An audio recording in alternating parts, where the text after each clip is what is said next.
వాగ్దానాన్ని మనం చదివినాం, నీ ముందర నడుచువాడు యెహోవా అని. సో ఇప్పుడు ఏం చేద్దామంటే, ఒక రాజుగారు చాలా అద్భుతంగా దేవుణ్ణి స్తుతిస్తున్నాడు. ఆయన ఎట్లా స్తుతించినాడో ఒక 2-3 తలంపులు చూసుకొని మనము ఆరాధనలో ప్రవేశించడానికి ప్రయత్నం చేస్తాం. 2వ దినవృత్తాంతములు 20వ అధ్యాయము 17 నుండి 22 వరకు నేను చదువుతాను, గమనించండి. దయచేసి అందరూ తీయండి. మీ అందరూ తీసిన తర్వాతనే నేను చదువుడు స్టార్ట్ చేస్తాను. 2 Chronicles chapter 20, we're going to read from 17 to 22. నేను చదువుతాను, దయచేసి గమనించండి, అందరూ వినండి, అందరూ తీయండి వాక్యాన్ని. ఇక్కడ ఒక పెద్ద రాజు ఉన్నాడు, ఆ రాజు దేవుణ్ణి స్తుతిస్తా ఉన్నాడు. మనము ఈ యొక్క స్తుతిలో నుండి కొన్ని సంగతులు చూసుకొని దేవుని ఆరాధించడానికి ప్రయత్నం చేస్తాం. 2 Chronicles 2వ దినవృత్తాంతములు 20వ అధ్యాయము 17వ వచనం. ఈ యుద్ధములో మీరు పోట్లాడవలసిన నిమిత్తము లేదు, యూదా వారలారా, యెరూషలేము వారలారా, మీరు యుద్ధ పంక్తులు తీర్చి నిలువబడుడి. మీతో కూడా నున్న యెహోవా దయచేయు రక్షణను మీరు చూచెదరు. భయపడకుడి, జడియకుడి, రేపు వారి మీదికి పోవుడి, యెహోవా మీతో కూడా ఉండును. అప్పుడు యెహోషాపాతు సాష్టాంగ నమస్కారము చేసెను. యూదావారును యెరూషలేము కాపురస్తులను యెహోవా సన్నిధిని సాగిలపడి నమస్కరించిరి. కహాతీయుల సంతతి వారును కోరాహీయుల సంతతి వారునగు లేవీయులు నిలువబడి గొప్ప శబ్దముతో ఇశ్రాయేలీయుల దేవుడైన యెహోవాను స్తుతించిరి. అంతట వారు ఉదయముననే లేచి తెకోవా అరణ్యమునకు పోయిరి. వారు పోవుచుండగా యెహోషాపాతు నిలువబడి, యూదా వారలారా, యెరూషలేము కాపురస్తులారా, నా మాట వినుడి, మీ దేవుడైన యెహోవాను నమ్ముకొనుడి, అప్పుడు మీరు స్థిరపరచబడుదురు. ఆయన ప్రవక్తలను నమ్ముకొనుడి, అప్పుడు మీరు కృతార్థులగుదురని చెప్పెను. మరియు అతడు జనులను హెచ్చరిక చేసిన తర్వాత యెహోవాను స్తుతించుటకు గాయకులను ఏర్పరచి, వారు పరిశుద్ధాలంకారములు ధరించి సైన్యము ముందర నడుచుచు యెహోవా కృప నిరంతరముండును, ఆయనను స్తుతించుడి అని స్తోత్రము చేయుటకు వారిని నియమించరు. వారు పాడుటకును స్తుతించుటకును మొదలుపెట్టగా యెహోవా యూదా వారి మీదికి వచ్చిన అమ్మోనీయుల మీదను, మోయాబీయుల మీదను, షేయీరు మన్యవాసుల మీదను మాటుగాండ్రను పెట్టెను గనుక వారు హతులైరి. యెహోషాపాతు అనే రాజు ఇక్కడ ఉన్నాడు. 2వ వచనం చదువుతారా ఎవరైనా? ఈ యొక్క వీళ్ళ మీదికి ఈ అమ్మోనీయులు, లేకపోతే మోయాబీయులు, దాని తర్వాత షేయీరు మన్యవాసులు, ఈ 3 రకాల ప్రజలు వీళ్ళ మీదికి వచ్చినారు. యెహోషాపాతుకు అర్థమైపోయింది, మన మీదికి ఈ 3 రకాల ప్రజలు వస్తున్నారు. 2వ దినవృత్తాంతములు 20వ అధ్యాయము 2వ వచనం. అంతలో కొందరు వచ్చి సముద్రము ఆవల నుండు సిరియనుల తట్టు నుండి గొప్ప సైన్యం ఒకటి నీ మీదికి వచ్చుచున్నది, గొప్ప సైన్యము ఒకటి నీ మీదికి వచ్చుచున్నది, చిత్తగించుము, వారు హససోత్ తామారు అను ఏన్గేదిలో ఉన్నారని యెహోషాపాతునకు తెలియజేసిరి. అందుకు యెహోషాపాతు భయపడి, చాలు, యెహోషాపాతు అంటే ఆయన చాలా గొప్ప రాజు అండి. ఆ యూదా వారిని ఏలుతూ వస్తా ఉన్నాడు. సో ఈ యొక్క యెహోషాపాతు మీదికి అవతల నుండి, ఆ సముద్రం అవతల నుండి 3 రకాల ప్రజలు మన మీదికి వస్తున్నారు. ఆ 3 రకాల ప్రజలు ఏమి అంటే వాళ్ళు చాలా గొప్పవాళ్ళు, చాలా సైన్యంతో వాళ్ళు వస్తూ ఉన్నారు. సో ఈ యొక్క సైన్యాన్ని మనము జయించడం మన వల్ల కాదు, అంటే ఆ సైన్యము అట్లా వస్తుంది అనే సంగతి యెహోషాపాతుకు వినబడగానే 3వ వచనంలో రాయబడ్డది, అందుకు యెహోషాపాతు భయపడి. రాజుగారికి భయమైంది, రాజ్యాన్ని ఏలుతున్న రాజుగారికి భయమైంది. అండ్ రాజుగారు వణికిపోతా ఉన్నారు. ప్రజలందరూ వస్తూ ఉన్నారు, ఇంకా నేను పోతాను, నా రాజ్యం పోతుంది, నా ప్రజలు పోతారు వీళ్ళంతా కూడా బానిసత్వంలోకి వెళ్ళిపోతారు, మేమంతా ఉండమేమో అని చెప్పేసి యెహోషాపాతుకు ఏమైంది అంటే చాలా భయం అయిపోయింది. ఆయన వణికిపోతా ఉన్నాడు. ఇప్పుడు రాజుగారే వణికిపోతా ఉన్నారు అంటే రాజ్యంలో ఉన్న వాళ్ళంతా ఏం కావాలి? సో కాబట్టి ఏ చేయాలన్నా రాజుగారే చేయాలి. రాజుగారు ఏది చేస్తే మేము అది చేస్తాము అనే ఇంటెన్షన్తో అందరూ ఉంటారు. సో కాబట్టి ఇక్కడ చాలా గొప్ప యుద్ధం అనేది జరుగుతా వస్తూ ఉన్నది. ఈ యొక్క యుద్ధంలో దేవుడు ఇన్వాల్వ్ అవుతాడు. ఈ యొక్క యుద్ధంలో ఏమి అంటే దేవుడు ఏ విధంగా ఇన్వాల్వ్ అయినాడు, దేవుడు ఏ విధంగా ఈ యొక్క యూదా వారికి కానీ యెరూషలేము కాపురస్తులకు కానీ ఈ యొక్క విజయాన్ని అనుగ్రహించినాడు అంటే మనము స్టార్టింగ్లో చదివిన 31:8 ఈ సందర్భానికి కరెక్ట్గా సరిపోతుంది. సో ఇక్కడ యెహోషాపాతు ఏమీ చేయడు, జస్ట్ దేవుని దగ్గరికి వెళ్తాడు. 3వ వచనం, 20వ అధ్యాయము 3వ వచనము. ఆయన భయపడుతున్నాడు, ఆయన ప్రజలందరూ భయపడుతున్నారు. ఇంకా మేమంతా బానిసత్వంలోకి వెళ్ళిపోతాము, జీవితాంతం బానిసత్వంలోనే ఉండాలి, వాళ్ళ అండర్లోనే ఉండాలా, ఇంకా మాకు ఫ్రీడమ్ అనేది ఉండదు అనే అటువంటి టైంలో 3వ వచనంలో యెహోవా యొద్ద విచారించుటకు మనసు నిలుపుకొని యూదాయందంతటా ఉపవాస దినము ఆచరింపవలెనని చాటింపగా. సరే, రాజుగారు ఏం చేసినారు అంటే వీళ్ళంతా మన మీదకి వస్తున్నారు కదా, ఈ యొక్క ప్రజలందరూ మన మీదకి వస్తే రానివ్వండి, మనం ఏం చేద్దామంటే యెహోవా యొద్ద విచారణ చేద్దాం. ఈ యొక్క దేవుడు ఏమి సెలవిస్తాడో ఏమి చేస్తాడో మనము విందాము అని చెప్పేసి యూదా అంతటా ఆయన ఉపవాస దినము ప్రకటిస్తాడు. 14వ వచనం, వాళ్ళ ప్రార్థనకి ప్రతిఫలం 14వ వచనంలో ఉన్నది. అప్పుడు మత్తన్యాకు పుట్టిన యెహీయేలు కుమారుడైన బెనాయాకు జననమైన జెకరియా కుమారుడును ఆసాపు సంతతి వాడును లేవీయుడునగు యహజియేలు సమాజంలో ఉండెను. యెహోవా ఆత్మ అతని మీదకి రాగా అతడు ఇలాగు ప్రకటించెను. ప్రార్థనా మీటింగ్ కి ఎంతమంది అయితే వచ్చినారో వాళ్ళందరిలో ఒక వ్యక్తిని దేవుడు కోరుకున్నాడు, ఒక వ్యక్తిని ఎన్నుకున్నాడు. మత్తన్యాకు పుట్టిన యెహూయేలు కుమారుడైన బెనాయాకు జననమైన జెకర్యా కుమారుడగు ఆసాపు సంతతి వాడును లేవీయుడునకు యహాజియేలు సమాజములో ఉండెను. ఈ యహాజియేలు మీదికి యెహోవా ఆత్మ వచ్చినాడు. యెహోవా ఆత్మ వచ్చిన తర్వాత ఈ యొక్క యహాజియేలు ఇప్పుడు ప్రవచిస్తున్నాడు. తర్వాత వచనం, యూదావారలారా యెరూషలేము కాపురస్తులారా యెహోషాపాతు రాజా మీరందరూ ఆలకించుడి. యెహోవా సెలవిచ్చినదేమనగా ఈ గొప్ప సైన్యమునకు మీరు భయపడకుడి. యెహోవా సెలవిచ్చినదేమనగా ఈ గొప్ప సైన్యమునకు మీరు భయపడకుడి. 3 రకాల ప్రజలు మీ మీదికి వచ్చినా సరే మీరు వీరికి భయపడకండి. సో శత్రువులు మనకి కూడా ఆత్మీయంగా 3 శత్రువులు ఉన్నారు. 1 సైతాన్, 2ది ఈ లోకము, 3ది నా శరీరము. అర్థమవుతుందా? మనకు కూడా ఎంతమంది శత్రువులు ఉన్నారు? 1 సైతాన్, 2ది ఈ లోకము, 3ది నా శరీరం. ఈ 3 రకాల శత్రువులు కూడా ఏం చేస్తున్నాయంటే డైలీ మనతోని యుద్ధం చేస్తున్నాయి. నువ్వు చర్చికి పోవద్దు పోవద్దు పోవద్దు పోవద్దు 1. 2ది నువ్వు ఈరోజు వాక్యం చదవద్దు చదవద్దు చదవద్దు చదవద్దు 2ది. 3ది నువ్వు ఈరోజు ప్రార్థన చేసుకోవద్దు చేసుకోవద్దు చేసుకోవద్దు చేసుకోవద్దు. ఏం సార్, ఇది యుద్ధం. ఇప్పుడు ఈ యుద్ధంలో మనం ఎట్లా జయించాలి అని అంటే ఈడ యెహోషాపాతు ఏం చేసినాడో మనం కూడా అదే చేయాలి, యెహోవా యొద్ద విచారించుటకు. సో కాబట్టి దేవుని వాక్యం అనేది ఆ పరిశుద్ధాత్మ దేవుడు ఆ యొక్క వ్యక్తిపైకి రాగానే ఏమి అంటే దేవుడు ఎంత ధైర్యం ఇచ్చినాడు వీళ్లకు అని అంటే ఇప్పుడు 17వ వచనం 16వ వచనం రేపు వారి మీదికి పోవుడి, వారు జీజు అను ఎక్కుడు మార్గమున వచ్చెదరు. మీరు యెరూవేలు అరణ్యమందున్న వాగు కొన దగ్గర వారిని కనుగొందురు. ఈ యుద్ధములో మీరు పోట్లాడవలసిన నిమిత్తము లేదు. మీరు ధైర్యంగా ఉండండి, ఈ యుద్ధంలో మీరు పోట్లాడవలసిన నిమిత్తం లేదు.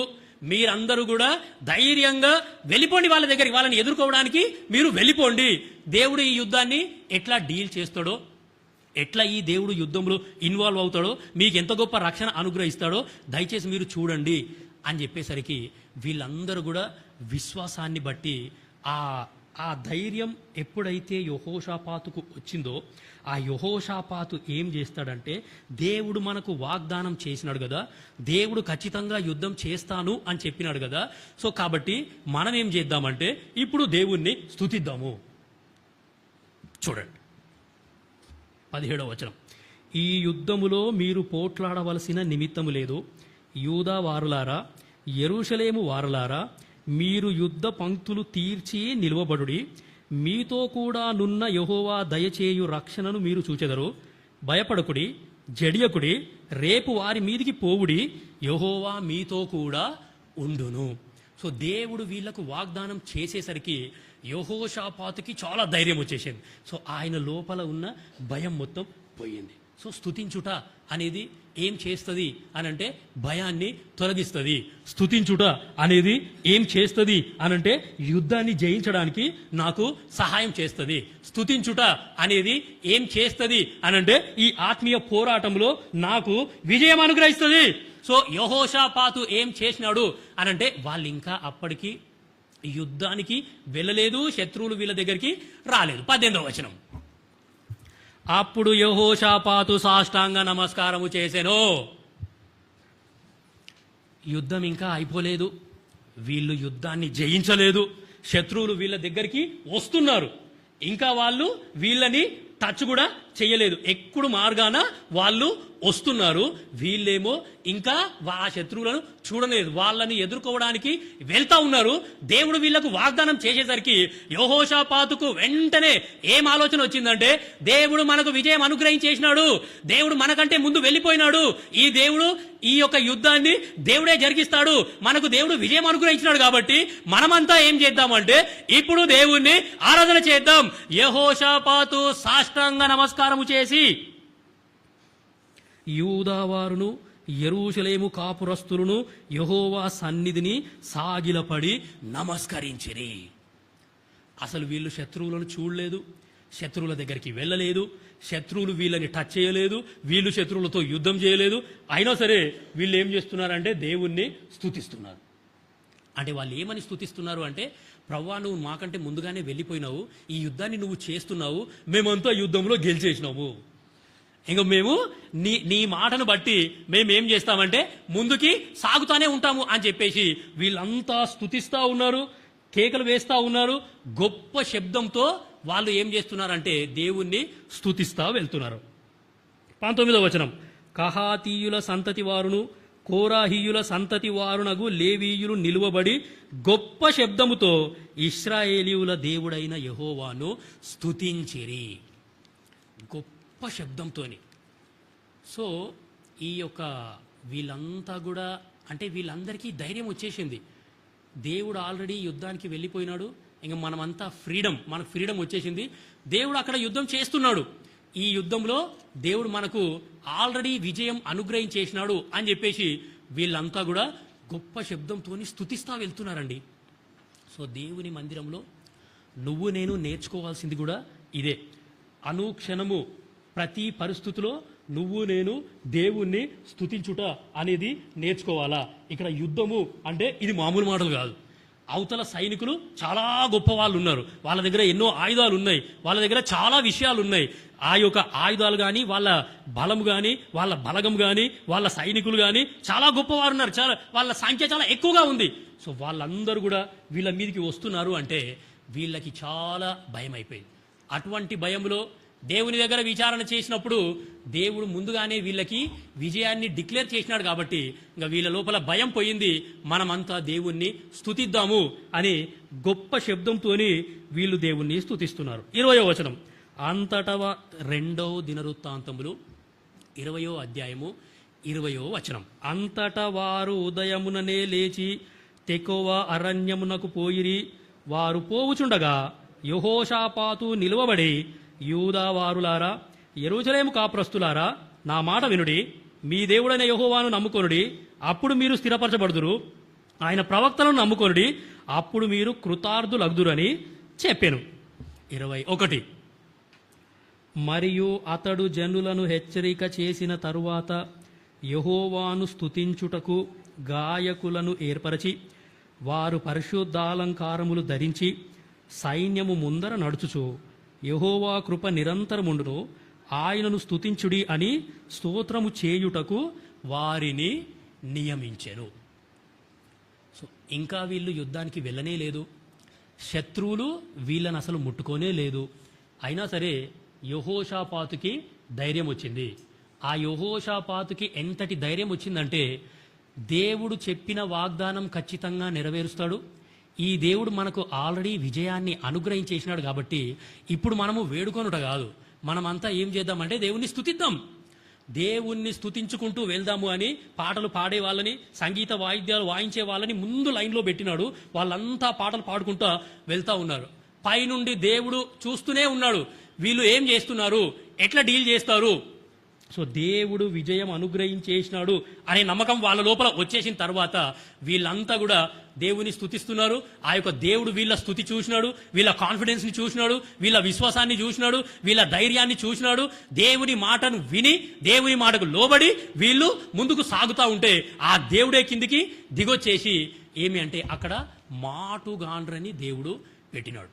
మాటుగాండ్రని దేవుడు పంపించేసి ఆ మాటుగాండ్రందరూ ఏం చేసినారంటే ఈ 3 రకాల ప్రజలని పూర్తిగా ఏం చేసినారంటే వాళ్ళని నిర్మూలం చేసినట్టు మనము దేవుని వాక్యంలో ఇక్కడ చూస్తున్నాం. 22వ వచనం, వారు పాడుటకును స్తుతించుటకును మొదలుపెట్టగా యెహోవా యూదా వారి మీదికి వచ్చిన అమ్మోనీయుల మీదను, మోయాబీయుల మీదను, షేయీరు మన్యవాసుల మీదను మాటుగాండ్రను పెట్టెను గనుక వారు హతులైరి. సో కాబట్టి ప్రియమైన దేవుని బిడ్డలారా, నువ్వు నేను తెలుసుకోవాల్సింది, నువ్వు నేను నేర్చుకోవాల్సింది ఏంటి అనంటే ఈ సారాంశం అంతటికి క్లుప్త వివరణ అంటే బ్రీఫ్ సమరీ ఏంటి అనంటే, ఇటువంటి యుద్ధాలు నేను ఎదుర్కొంటున్నప్పుడు నేను ఎట్లా డీల్ చేయాలా అనంటే యెహోషాపాతు ఏ విధంగా అయితే డీలింగ్ చేసినాడో అదే విధంగా నువ్వు నేను కూడా డీలింగ్ చేయాలా, నువ్వు నేను కూడా అదే విధంగా ప్రవర్తించాలి అనే సంగతి మనం ఇక్కడ చూస్తున్నాం. నాకు శ్రమలు వచ్చినప్పుడు నేను దేవుని స్తుతిస్తా, నాకు ఇరుకు పరిస్థితులు వచ్చినప్పుడు నేను దేవుని కొనియాడుతా, నేను ఆయా పరిస్థితుల గుండా వెళ్ళినప్పుడు ఈ యొక్క దేవుణ్ణి నేను ఆరాధన చేస్తాను, సాగిల పడుతాను, మ్రొక్కుతాను అనే అనుభవంలోనికి ఎప్పుడైతే నువ్వు నేను వస్తామో ఈ యొక్క దేవుడు ఆ యొక్క శ్రమలని ఏ విధంగా మన నుండి తొలగించేస్తాడో అది అద్భుతం. సో కాబట్టి వీళ్ళు శత్రువులని జస్ట్ అంటే ఆ యొక్క యుద్ధ భూమిలోకి వీళ్ళు వెళ్ళేసరికి శత్రువులందరూ కూడా చనిపోయినారు, వాళ్ళు వెళ్ళేసరికి అన్ని శవాలే కనబడ్డాయి. సో కాబట్టి ప్రియమైన దేవుని బిడ్డలారా, ఈ చాలా అద్భుతమైన సారాంశం ఇది. యెహోషాపాతు ఎంత అద్భుతమైన విజయాన్ని పొందుకున్నాడో అవన్నీ ఇక్కడ రాయబడ్డాయి. సో కాబట్టి చాలా గొప్ప శబ్దంతో వీళ్ళు ఏం చేసినారు అనంటే దేవుణ్ణి స్తుతించినారు అనే సంగతి మనకి ఇక్కడ అర్థమవుతుంది. స్టార్టింగ్లో కూడా మనం అదే చూసినాం, సమాజంగా కూడుకున్నప్పుడు దేవుణ్ణి స్తుతించాలా, సమాజంగా కూడుకున్నప్పుడు నేను నా నోరు తెరుస్తాను, నోరు తెరిచి దేవుణ్ణి స్తుతిస్తాను. ఇక్కడ యెహోషాపాతు కూడా అదే పని చేసినాడు.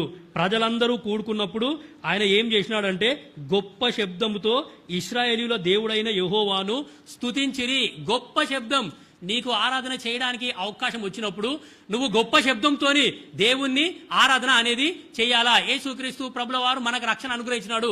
ఇక్కడ ఈ ప్రజలకి ఎటువంటి రక్షణ అయితే ఇచ్చినాడో, ఈ ప్రజలని ఏ విధంగా అయితే కాపాడినాడో అదే విధంగా ఈ యొక్క దేవుడు నీ యొక్క ఆత్మని, నా యొక్క ఆత్మీయ జీవితాన్ని ఈ దేవుడు కాపాడుతూ వస్తున్నాడు అనే సంగతి నువ్వు నేను జ్ఞాపకం చేసుకోవాలా. సో ఆయన కాపాడిన తరువాత నేనేం చేస్తాను అంటే ఈ యొక్క దేవుణ్ణి గొప్ప శబ్దంతోని ఆరాధన చేస్తాను. ఎజ్రా 3వ అధ్యాయం 11, 12, 13 వచనాలు. గొప్ప శబ్దము అనే మాట పట్టుకోండి. ఆ యొక్క గొప్ప శబ్దం గురించి 2-3 వచనాలు చూసుకొని ముగిస్తాం. ఎజ్రా 3వ అధ్యాయము 11, 12, 13 వచనాలు.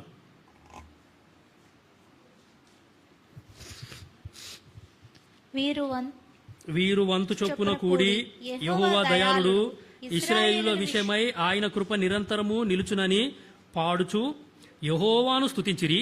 మరియు యెహోవా మందిరం యొక్క పునాది వేయబడుట చూచి జనులందరూ గొప్ప శబ్దముతో యెహోవాకు స్తోత్రము చేసిరి.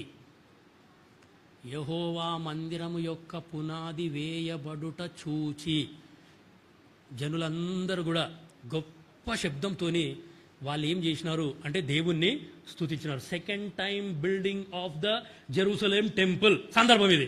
రెండోసారి యెరూషలేం మందిరం కట్టబడుతున్నప్పుడు మందిరం యొక్క పునాది వేయబడ్డది అంటే కథం వీళ్ళందరూ కూడా ఎంతో గొప్ప శబ్దంతోని దేవుణ్ణి స్తుతిస్తున్నారు. 12వ వచనం ఎజ్రా 3:12 మునుపటి మందిరమును చూచిన యాజకులలోను లేవీయులలోను కుటుంబ ప్రధానులలోను వృద్ధులైన అనేకులు ఇప్పుడు వేయబడిన ఈ మందిరం యొక్క పునాదిని చూచి గొప్ప శబ్దముతో ఏడ్చిరి. ఇది ఆరాధన అంటే గొప్ప శబ్దము. దేవుడు నా జీవితంలో చేసిన మేళ్ళని నేను ఊరకుండక నేను వివరిస్తాను. గొప్ప శబ్దంతో నేను వివరిస్తాను, అందరికీ వినబడేలాగున. తర్వాత వచనం అయితే మరి అనేకులు సంతోషము చేత బహుగా అరచిరి. ఏది సంతోష శబ్దము, ఏది దుఃఖ శబ్దము జనులు తెలుసుకొనలేకపోయిరి. జనులు గొప్ప ధ్వని చేసినందున ఆ శబ్దము బహుదూరము వినబడెను. 70 సంవత్సరాలు బబులోన్లో బానిసలుగా మేము ఉన్నాము. ఉన్న తరువాత ఆ 70 సంవత్సరాలు మేము దేవుని ఆరాధననే చేయలేదు, పూర్తిగా బలి అర్పించలేదు, ఆరాధననే చేయలేదు, మా జీవితంలో ఆరాధన లేకపాయే అని చెప్పేసి వాళ్ళకు విడుదల వచ్చిన తరువాత ఈ యొక్క మందిరం యొక్క పునాది వేస్తున్నారు. ఫస్ట్ వాళ్ళు ఏం చేస్తారంటే బలిపీఠాన్ని కడతారు. బలిపీఠాన్ని కట్టిన తర్వాత మందిరం పునాది వేస్తారు. సో బలిపీఠం కట్టినారు, ఆరాధన స్టార్ట్ అయింది. మునుపటి మందిరం యొక్క మహిమని ఎవరైతే చూసినారో ఆ యొక్క వృద్ధులు అనేకులు ఆ యొక్క వాళ్ళ సమాజంలో సంఘంలో ఉన్నారు. వాళ్ళంతా చూసిన తర్వాత ఇప్పుడు మేము యెహోవాను గొప్ప శబ్దంతో స్తుతిస్తాము అని కొద్దిమంది ఏమో సంతోషంగా స్తుతించినారు, కొద్దిమంది ఏమో దుఃఖంతో ఏడుస్తున్నారు. అయ్యో ఇంత గొప్ప సంతోషాన్ని 70 సంవత్సరాలు మేము మిస్ అయిపోయినామే. ఏది సంతోష శబ్దమో ఏది దుఃఖ శబ్దమో ప్రజలకు అసలు అర్థమే కాలేదు. వాళ్ళ శబ్దం అంట బహుదూరం వినబడ్డదంట. నువ్వు ఇక్కడ ఆరాధన చేస్తే ఆ లాస్ట్లో ఉన్న వ్యక్తి వినబడాలి ఆయనకు. ఆ లాస్ట్లో ఉన్న వ్యక్తి ఆరాధన చేస్తే నాకు వినబడాలి. గట్ట చేయాలి ఆరాధన అంటే. సో కాబట్టి ఈ యొక్క అద్భుతమైన సంగతి ఇక్కడ మనము చూస్తున్నాం. సో మనం తెలుసుకున్నది ఏమీ లేదు. ఆయా పరిస్థితుల గుండా నేను వెళ్తున్నప్పుడు ఆ పరిస్థితులను నేను ఎట్లా డీల్ చేయాలి అని అంటే ఫస్ట్ నువ్వు దేవుణ్ణి స్తుతించాలా. ప్రభువా ఈ పరిస్థితి నాకు అనుమతించినందుకు నీకు వందనాలు అని దేవుణ్ణి స్తుతిస్తే మన విశ్వాసాన్ని బట్టి ఆ యొక్క పరిస్థితిని దేవుడు తొలగించేస్తాడు. లూకాసు వార్త 17:16 గొప్ప శబ్దము అనే మాట గురించి చూడండి. 17వ అధ్యాయము 16వ వచనం లూకాసు వార్త. అక్కడ కూడా 10 మంది కుష్ఠరోగులు.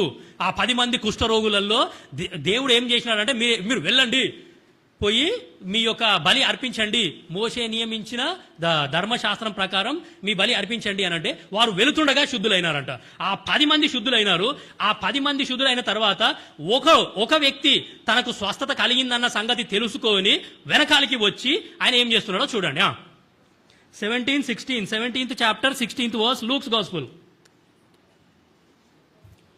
గొప్ప శబ్దముతో దేవుని మహిమపరచుచు తిరిగి వచ్చి ఆయనకు కృతజ్ఞతాస్తుతులు చెల్లించుచు ఆయన పాదముల యొద్ద సాగిలపడెను. గొప్ప శబ్దం అండి. సో కాబట్టి ఈ చర్చిలో ఆరాధన ఏ విధంగా అయితే జరుగుతుందో బయట వేరే చోట ఎక్కడ కూడా జరగదు. సో అందుకే న్యూ టెస్టిమెంట్లో ఏదైతే ఉందో అదే మేము ఫాలో అవుతున్నాం, ఓల్డ్ టెస్టిమెంట్లో ఏదైతే ఉందో అదే మేము ఫాలో అవుతున్నాం. దయచేసి గుర్తుపెట్టుకోండి. ఇట్లా ఒక్కొక్కరు ఆరాధన చేసేది ఎక్కడుంది వాక్యంలో అంటే ఇప్పుడు మనం చూసిన వచనాలన్నిట్లో ఉంది. 10 మంది శుద్ధులైనారు. ఆ 10 మందిలో ఒక వ్యక్తి మాత్రమే దేవుణ్ణి స్తుతించడానికి వచ్చినాడు. ఒక వ్యక్తి మాత్రమే దేవుణ్ణి కొనియాడినాడు. దాని తర్వాత వచనాలు మీరు చదవండి. దేవుడు మంచి ప్రశ్న వేస్తాడు. నేను అందరికీ మేలు చేసినాను కదా, అందరినీ ఆశీర్వదిస్తున్నాను కదా, అందరికీ ఉపకారమే చేస్తున్నాను కదా, ఎవరికి కూడా నేను అపకారం చేయట్లేదు కదా, ఎవరికి కూడా అన్యాయం చేయట్లేదు కదా, నాకు కృతజ్ఞత చెల్లించడానికి ఈ ఒక్క వ్యక్తే వచ్చినాడా? మిగతా 9 మంది అంతా ఎక్కడ? చదువుతారా వచనం? తర్వాత వచనం. అందుకు యేసు 10 మంది శుద్ధులైరి కారా? ఆ 9 ఎక్కడా? దేవుణ్ణి ఆరాధన చేసే మిగతా వాళ్ళంతా ఎక్కడా?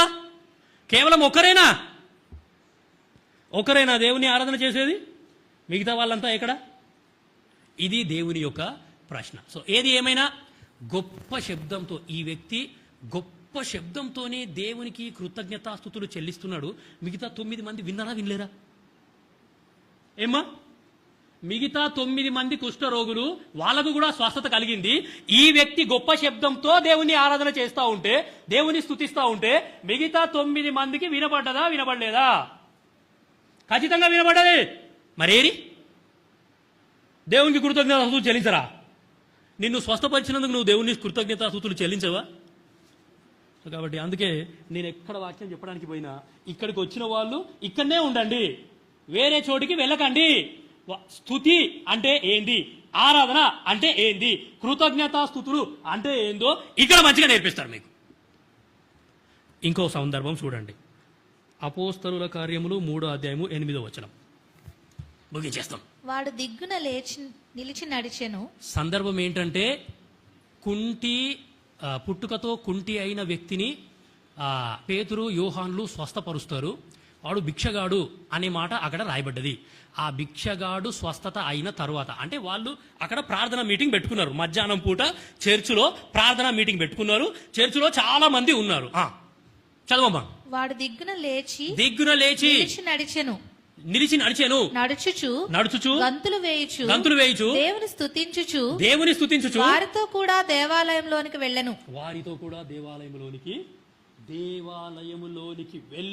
వాడు గంతులేస్తూ దేవుణ్ణి స్తుతిస్తా ఉన్నాడండి గొప్ప శబ్దంతోని. సో కాబట్టి నేను ఫస్ట్లో చెప్పిన మాటనే మళ్ళీ చెప్తున్నాను. దేవుని ప్రజలైనటువంటి వారు ఒక చోట కూడుకున్నప్పుడు అక్కడ దేవుణ్ణి స్తుతించుట అనేది ఖచ్చితంగా ఉండాలి అనే మాటతోని మనం ఆరంభించినాం. సో చూసింది ఏంటి అంటే, ఈ వ్యక్తికి స్వస్థత కలిగిన తరువాత ఇంకా నాకు కాళ్ళు వచ్చినాయి, నేను లోకంలోకి వెళ్ళిపోతాను, లోకంలో ఎంత ఎంజాయ్ చేయాలనో అంత ఎంజాయ్ చేస్తాను అని అనుకోలేదు. వాళ్ళతో పాటే లోపలికి వెళ్ళినాడు. లోపల ఎంతో మంది ఉన్నారు. ఆ అందరి ప్రజల మధ్యలో గొప్ప శబ్దంతోనే దేవుణ్ణి స్తుతిస్తూ ఉన్నాడు. ఆ తర్వాత వచనాలు చదివితే ప్రజలంతా కూడా ఆ యొక్క ఆరాధన విన్న తర్వాత విస్మయం పొందిరి. అరే, ఇది ఎంత అద్భుతం. సో కాబట్టి ప్రియమైన దేవుని బిడ్డలారా, పాత నిబంధనలో కూడా మనం చూసినాం, రాజులు గొప్ప శబ్దంతోనే దేవుణ్ణి ఆరాధన చేసినారు. నూతన నిబంధనలో కూడా మనము చూసినాం, ఏమి అంటే గొప్ప శబ్దంతోని దేవుణ్ణి ఆరాధన చేయుట. సో కాబట్టి నువ్వు నేను చూసిన సంగతి ఏమీ లేదు. ఆయా పరిస్థితుల గుండా నువ్వు నేను వెళ్ళినప్పుడు దేవుడు ఎంత అద్భుతంగా మనల్ని తప్పిస్తున్నాడు, ఎంత అద్భుతంగా మనల్ని రక్షిస్తున్నాడు, ఈ దేవుడు ఆ యొక్క పరిస్థితులని ఎట్లా తొలగించేస్తున్నాడు అనే సంగతి మనము అర్థం చేసుకొని ఏం చేసినాము అనంటే ఈ యొక్క లేఖన భాగాలని చూసినాం. దేవుడు మనకు వాగ్దానాలు ఇచ్చినాడు. ఆ యొక్క వాగ్దానాలను బట్టి ఏమి అంటే ఈ యొక్క ఆత్మీయ యుద్ధాన్ని, ఆత్మీయ యుద్ధ పోరాటాన్ని మనము ముందుకు కొనసాగిస్తూ వస్తున్నాం. ఎన్ని యుద్ధాలు వచ్చినా సరే, ఎన్ని పోరాటాలు వచ్చినా సరే, నువ్వు నేను ఈరోజు ధైర్యంగా ఉన్నాము అంటే ఈ యొక్క దేవుణ్ణి ఆరాధించబద్దులమై ఉన్నాము అనే సంగతి నువ్వు నేను జ్ఞాపకం చేసుకుంటాం. సో కాబట్టి యెహోషాపాతు రాజు అసలు యుద్ధానికి ఆయన వెళ్ళలేదు, యుద్ధం గెలవలేదు, శత్రువులను కనీసం టచ్ కూడా చేయలేదు. దేవుడు నాకు విజయం ఇచ్చేసినాడు అనే కాన్ఫిడెన్స్తోని ముందుకెళ్ళిపోయినాడు. వాళ్ళ యొక్క కాన్ఫిడెన్స్ను చూసి దేవుడే దిగి మాటుగాండ్రను పెట్టేసినాడు. వాళ్ళందరూ హతమైపోయారు. సో కాబట్టి నా పరిస్థితులన్నిటినీ జయించడానికి దేవుడు ఆల్రెడీ ఒక మాటుగాండ్రు, అంటే ఆయననే యేసు ప్రభు అనుకుందాం. సో కాబట్టి ఆ యొక్క యేసుక్రీస్తు ప్రభుల వారు మన పక్షాన యుద్ధం చేసి ఎంతో గొప్ప విజయాన్ని ఆయన పొందుకున్నాడు. ఈ యొక్క ఆత్మీయ యుద్ధాన్ని చేసి యేసు ప్రభు మనకు ఎంతో గొప్ప విజయాన్ని అనుగ్రహించినందుకు నువ్వు నేను దేవుణ్ణి ఆరాధించబద్దులమై ఉన్నాం. సో కాబట్టి ఈ యొక్క మాటలని దేవుడు దీవించునుగాక.